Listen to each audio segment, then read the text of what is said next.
Operation Epic Fury. On February 28, 2026, at 1:15 in the morning Eastern Time, the United States and Israel launched one of the largest military operations since the Gulf War. Operation Epic Fury. It sounds like a Hollywood title, but what has happened inside Iran over the last 30 days is a reality that has permanently reshaped the Middle East. Welcome. Over the next 10 minutes, we will take you through the full story, from the first strike to where things stand right now, and answer one central question: where does this war go from here? This did not begin on February 28th. For decades, Iran had been building a ballistic missile program and, according to Washington and Tel Aviv, secretly advancing a nuclear weapons capability. Negotiations collapsed. Sanctions failed to halt the progress.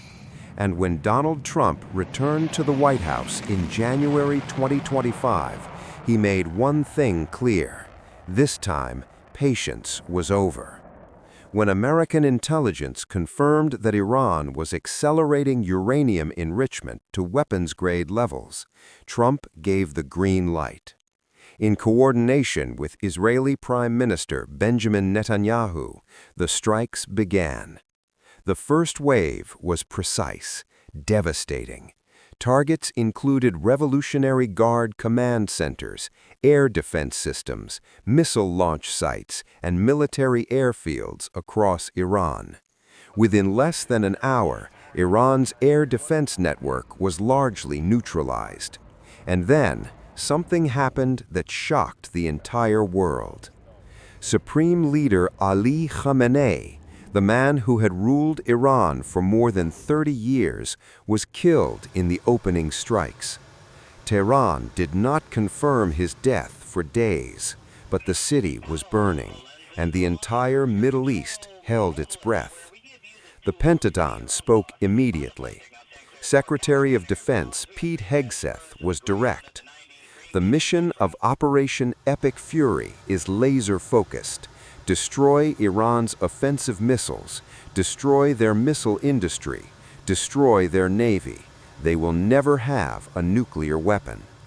In the days that followed, American B-1 bombers flew directly from bases in the United States and the broader Middle East, striking deep into Iranian territory.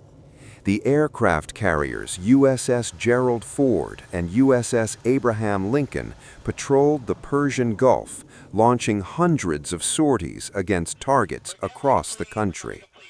On March 13th, U.S. forces executed one of the most dramatic strikes of the entire operation, a massive assault on Karg Island, Iran's primary oil terminal in the Persian Gulf. More than 90 military targets were hit: missile bunkers, mine storage facilities, military installations. Oil infrastructure was deliberately left intact because global oil prices had already surpassed $100 per barrel. The Strait of Hormuz, through which 20% of the world's oil flows, became a high-risk zone. Iran's navy attempted to blockade tanker traffic. American warships responded. Ships were attacked in the Gulf. Prices surged toward historic highs. The war did not stay inside Iran.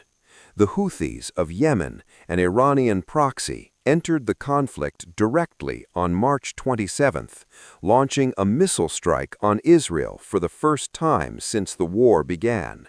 Israel responded with force.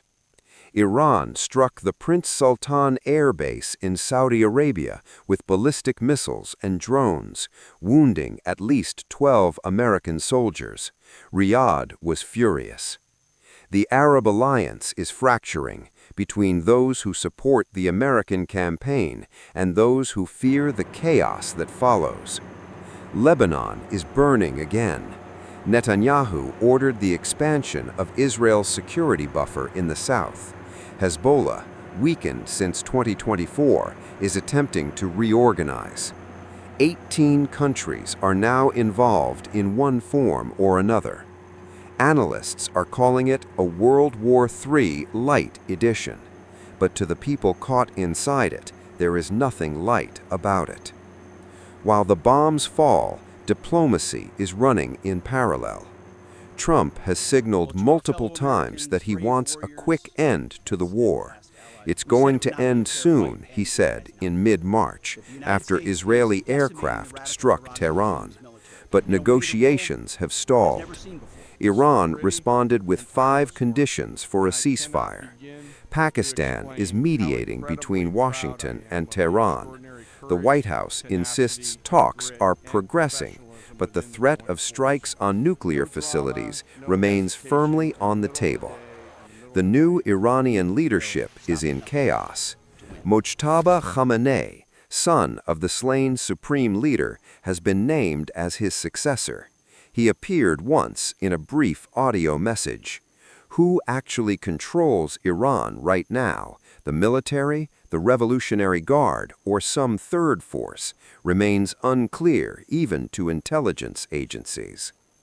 The IAEA has confirmed that Iran's heavy water facility at Kondab has been severely damaged and no longer operational.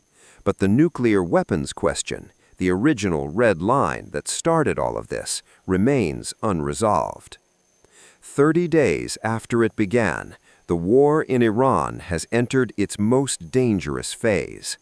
The United States has deployed approximately 3,500 Marines to the region. Iran's government has threatened total retaliation if a ground invasion begins. Power is going out across Tehran. Civilians are suffering. And the global economy, dependent on the flow of oil through the Strait of Hormuz, holds its breath every single day. There are 3 possible scenarios. Scenario 1, a diplomatic exit. Iran accepts the American 15-point plan, the nuclear program is frozen, and the military steps back. Unlikely, but possible. Scenario 2, a prolonged air war.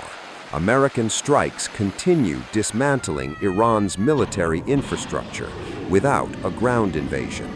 The war drags on for months. The economic consequences become a global crisis. Scenario 3, escalation. Iran succeeds in inflicting enough damage through attacks on Allied bases, a Hormuz blockade, or some new weapon that Trump faces an impossible choice: invade or back down. None of these scenarios are good. All of them carry enormous risk. Operation Epic Fury has changed the Middle East. The question is no longer just whether Iran will survive as a military power. The question is, what does the new regional order look like when the dust finally settles?